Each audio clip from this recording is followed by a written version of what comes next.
Marque employeur et intergénérationnelle.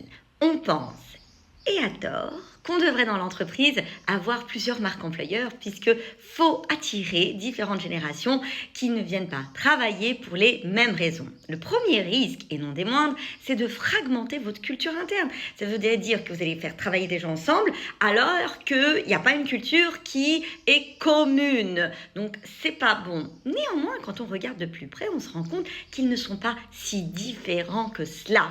Il ne s'agit pas au final de créer plusieurs marques employeurs, mais de l'exprimer de façon différente. Je m'explique. En réalité, tout le monde aimerait de la reconnaissance. Tout le monde aimerait du sens, se lever le matin, savoir pourquoi on y va et pourquoi je le fais. Ça, ce sont des valeurs fondamentales. On a envie d'apprendre, on a envie d'avancer. Personne ne veut rester dans sa place au risque de disparaître. Néanmoins, chaque génération le vivra différemment. Quand certaines personnes souhaitent par exemple une reconnaissance à travers des remerciements, eh bien la génération d'avant aimerait davantage un échelon, elle aimerait grimper dans la hiérarchie. Donc on l'exprime différemment. Donc la force d'une entreprise, c'est de faire quoi? C'est de définir les fondements. Vous allez voir, les fondements sont communs, ceux qui répondent réellement à toutes les générations. Mais de les exprimer différemment. Donc ça va être sur le mode opérationnel, ça va être plus de flexibilité sur comment